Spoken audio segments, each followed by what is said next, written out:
Good evening students, कैसे हैं बेटा कूलम्स लॉ आपने खूब अच्छे से पढ़ा होगा। अब कूलम्स लॉ में और फिर अगर होगा तो ग्रेविटेशन लॉ में आपको कुछ ऐसी चीज़ें बताते हैं या हम कुछ ऐसी बातें करते हैं जिसको हम थ्योरी ऑफ रिलेटिविटी के मद्देनजर अगर रखें तो आप पाएंगे कि लगता है कूलम्स लॉ जिस फॉर्म में या जिस तरह से हमें बताया जा रहा है वास्तव में वो उस तरह से हमेशा काम नहीं करता है। उसके लिए हमें थोड़ा सा कंडीशन होना पड़ेगा। तो कुछ बड़ा इंपॉर्टेंट फैक्ट्स कहेंगे या हम कहेंगे कुछ इंपॉर्टेंट यहाँ पर कंसेप्चुअल बातें हैं। जरा कूलम्स लॉ करके देखिएगा।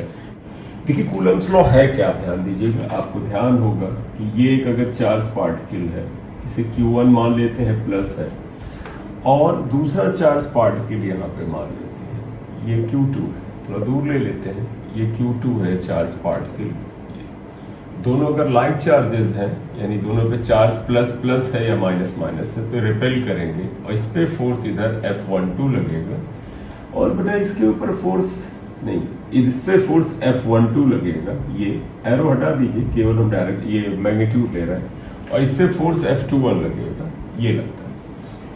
आपको ये भी ध्यान है कि अगर इनके बीच की डिस्टेंस r के बराबर होती है, ये अगर डिस्टेंस r के बराबर होती है तो ये फोर्स इक्वल टू क्या होता है 1/4 pi epsilon not Q1 Q2 upon r square, और ये फोर्स भी होता है 1/4 पाई एप्सिलॉन नॉट यानी Q1 Q2 upon r square. इतना पता है। लेकिन अब यहाँ पर हम एक केस डाल रहे हैं। क्या आप इमेजिन करिए कि ये दोनों चार्ज पार्टिकल जो Q1 Q2 है ये r जैसी छोटी दूरी पे नहीं रखे हैं, ये बहुत दूर रखे हैं। और बहुत दूर में मैं मान लेता हूं कि सपोज ये एक दूसरे से 1 लाइट ईयर दूर है, मतलब दूरी को लाइट ईयर, हमने बोला ना हम इसे theory of relativity, special theory of relativity से रिलेट करेंगे तो हम लाइट के हिसाब से बात करेंगे।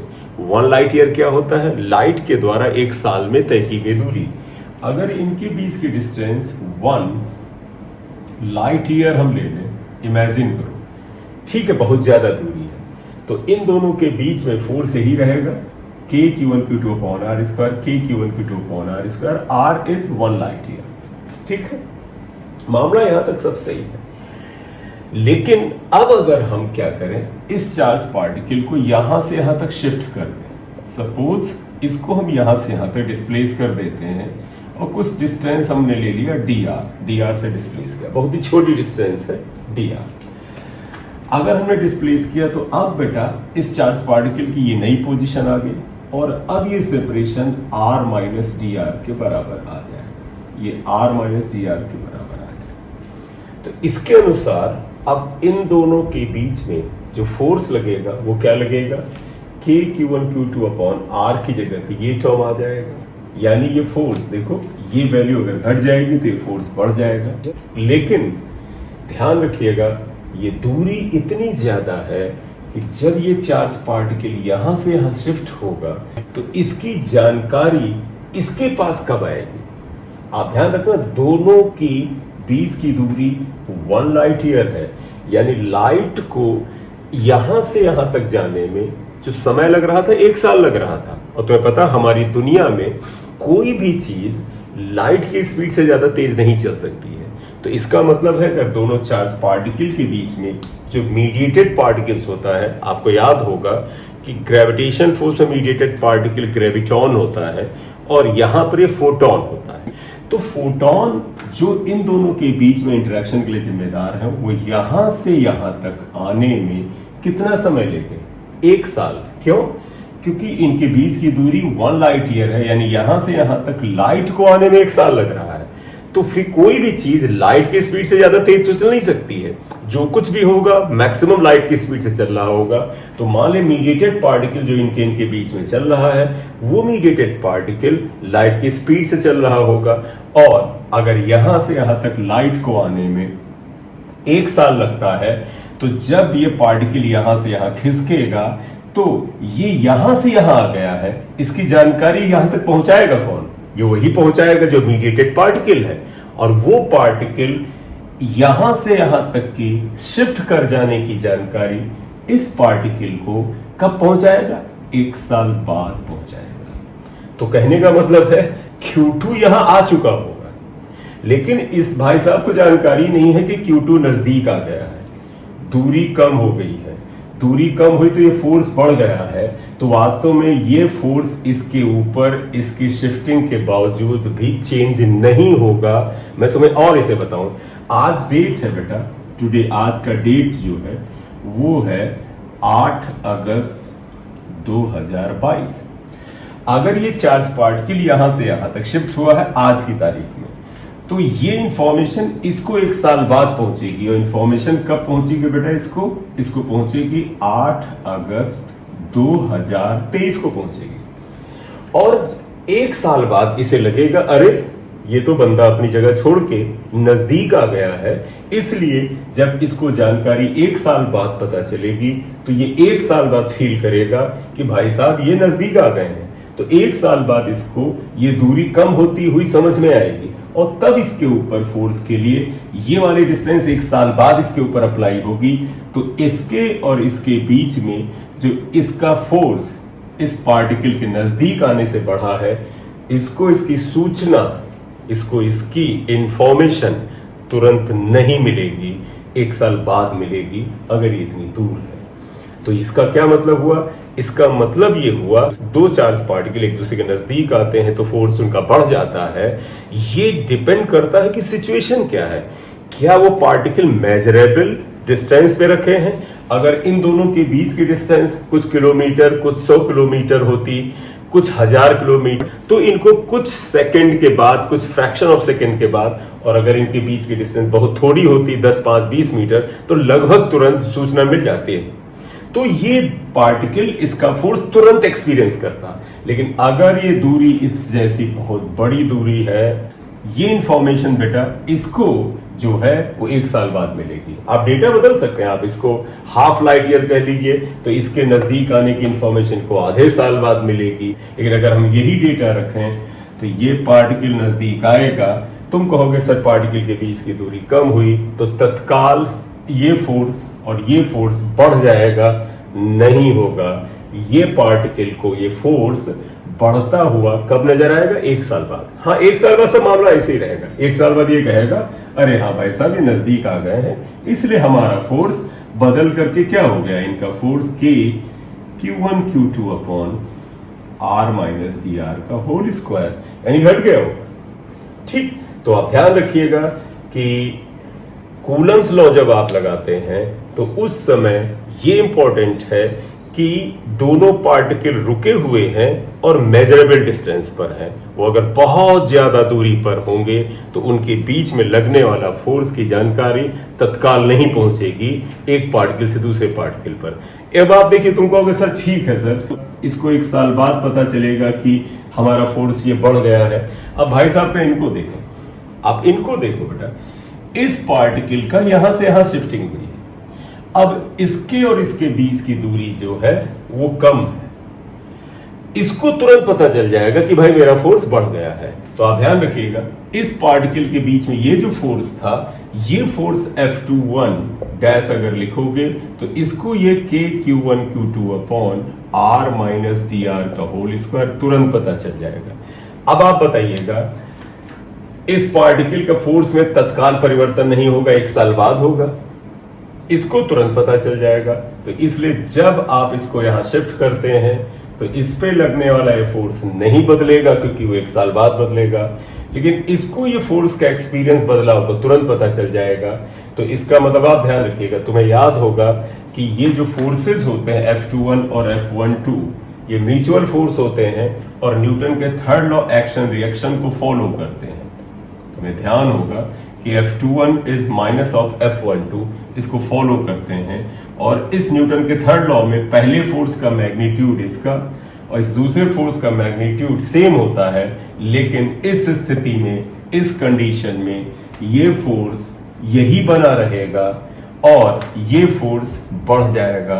तो क्या ये वैल्यू और ये वैल्यू क्या बराबर है? नहीं है। इसका मतलब न्यूटन का तृतीय नियम, न्यूटन का जो थर्ड लॉ है, वो भी नहीं फॉलो होगा। एक्शन रिएक्शन लॉ भी नहीं फॉलो होगा। इसीलिए कहा जाता है कि न्यूटन्स के जो थर्ड लॉ हैं वो केवल और केवल लिमिटेड डिस्टेंसेस तक, मेजरेबल डिस्टेंस, आसानी से मेजर करने वाली डिस्टेंसेस तक, कम दूरी तक ही वैलिड हैं। जब इस तरह की बड़ी बड़ी दूरियां होती हैं तो एक्शन रिएक्शन लॉ जो ये होता है ये फेल होने लगेगा, नहीं काम करेगा। तो यहां पर एक खास बात देखिए कि कूलम्स लॉ जो है बेटा वो बड़ी बड़ी दूरियों के लिए बिल्कुल वैसे नहीं काम करता है जिस तरह से हमने माना था, हमने जाना था, राइट। ठीक है, 1 साल बाद इसे फील होगा कि ये नजदीक आया है, तब ये फोर्स लगेगा, लेकिन 1 साल तक इसको भ्रम रहेगा कि क्या लग रहा है। ठीक है, अब कहोगे फिर इसका निवारण क्या किया जाए। आप ये मान के ही ना चलो कि दो पार्टिकल एक दूसरे को म्यूचुअली अट्रैक्ट रिपेल करते हैं, मतलब don't consider that two particles are there and they are attracting और रिपेलिंग। आप ये मान के चलो कि ये पार्टिकल इस चार्ज पार्टिकल के इलेक्ट्रोस्टैटिक फील्ड में होता है, और जब इसका इलेक्ट्रोस्टैटिक फील्ड यहां पर आता है उसमें इसके ऊपर एक फोर्स लगता है। वो तुम्हें याद होगा, जरा सा ध्यान दीजिएगा, क्या तुम्हें याद होगा कि force in electric field F equal to QE होता है। इसके अकॉर्डिंग ये जो F12 है, देयरफॉर F12 को आप मानोगे Q की जगह आप Q1 ले लें, और E क्या है, इसका इलेक्ट्रिक फील्ड है E2, राइट। तो तुम्हें ये कहना चाहिए कि वास्तव में जब ये पार्टिकल यहां है और इसने अगर इसके ऊपर फोर्स ऑफ रिपल्शन लगाया है, इसका मतलब इन दोनों के बीच में जो मीडिएटेड पार्टिकल का या इलेक्ट्रिक फील्ड का जो एक्सपोजर था वो इतने के बराबर था। तो इसकी वजह से यहां पर इलेक्ट्रिक फील्ड इतना था। जब ये पार्टिकल नजदीक आया तो यहां पर इलेक्ट्रिक फील्ड बढ़ जाना चाहिए, लेकिन इसको इस बढ़े मतलब इस पार्टिकल के नजदीक आने से जो यहां पर इलेक्ट्रिक फील्ड बढ़ा, इसकी जानकारी इसको 1 साल बाद होगी। तो इसलिए ये पार्टिकल का फोर्स नहीं बदलेगा। इसको आप पार्टिकल पार्टिकल इंटरेक्शन से मत सोचिए, आप इसको ये समझिए कि कोई पार्टिकल दूसरे पार्टिकल के इलेक्ट्रोस्टैटिक फील्ड में फोर्स का एक्सपीरियंस करता है। तो इस पार्टिकल ने इसके स्थान पर, इस पार्टिकल ने इसके स्थान पर पहले से ही कुछ इलेक्ट्रिक फील्ड भेज रखा है, जिसको जाने में जितना भी टाइम लगा हो, उसकी वजह से इसके ऊपर ये फोर्स लग रहा था। ये इस तरह के फोर्स की वजह से था। जब ये नजदीक आता है तो यहां पर इलेक्ट्रिक फील्ड बढ़ जाता है, लेकिन इसकी जानकारी, यहां पर इलेक्ट्रिक फील्ड बढ़ना चाहिए, इसकी जानकारी इसको 1 साल बाद होगी। इसलिए इसको अभी भी यही इलेक्ट्रिक फील्ड फील होगा। इसको लगेगा कि भाई साहब तो वही इलेक्ट्रिक फील्ड हमारे पास है, इसलिए ये यही फोर्स एक्सपीरियंस करता रहेगा, और इस वाले केस में खेल अलग हो जाएगा। देखो बेटा, इस पार्टिकल का इलेक्ट्रिक फील्ड यहां पर अगर आप देखें तो देखो बेटा, इस पार्टिकल का इलेक्ट्रिक फील्ड इस जगह पे जो भी है उसकी तुलना में इस पार्टिकल का इलेक्ट्रिक फील्ड यहां पर थोड़ा क्या है, स्ट्रॉन्ग है। देखो ये दूरी ज्यादा, तो इसकी वजह से यहां पर इलेक्ट्रिक फील्ड कमजोर, इसकी वजह से यहां पर इलेक्ट्रिक फील्ड क्या है, स्ट्रॉन्ग है। इसलिए जब ये यहां से यहां आएगा तो इसे लगेगा हम स्ट्रॉन्ग इलेक्ट्रिक फील्ड में आ गए हैं, इसलिए इसका फोर्स जो है वो Q1 Q2 upon R minus dr होकर के बढ़ा हुआ फील होगा। तो जब आप इसे एक्सप्लेन करें तो आप ये ना माने there is a force of attraction और रिपल्शन बिटवीन द पार्टिकल, आप ये माने it is due to the presence of electrostatic electric field. तब मानेंगे, तब आपका जो थॉट है उसमें होने वाला कंफ्यूजन दूर हो जाएगा।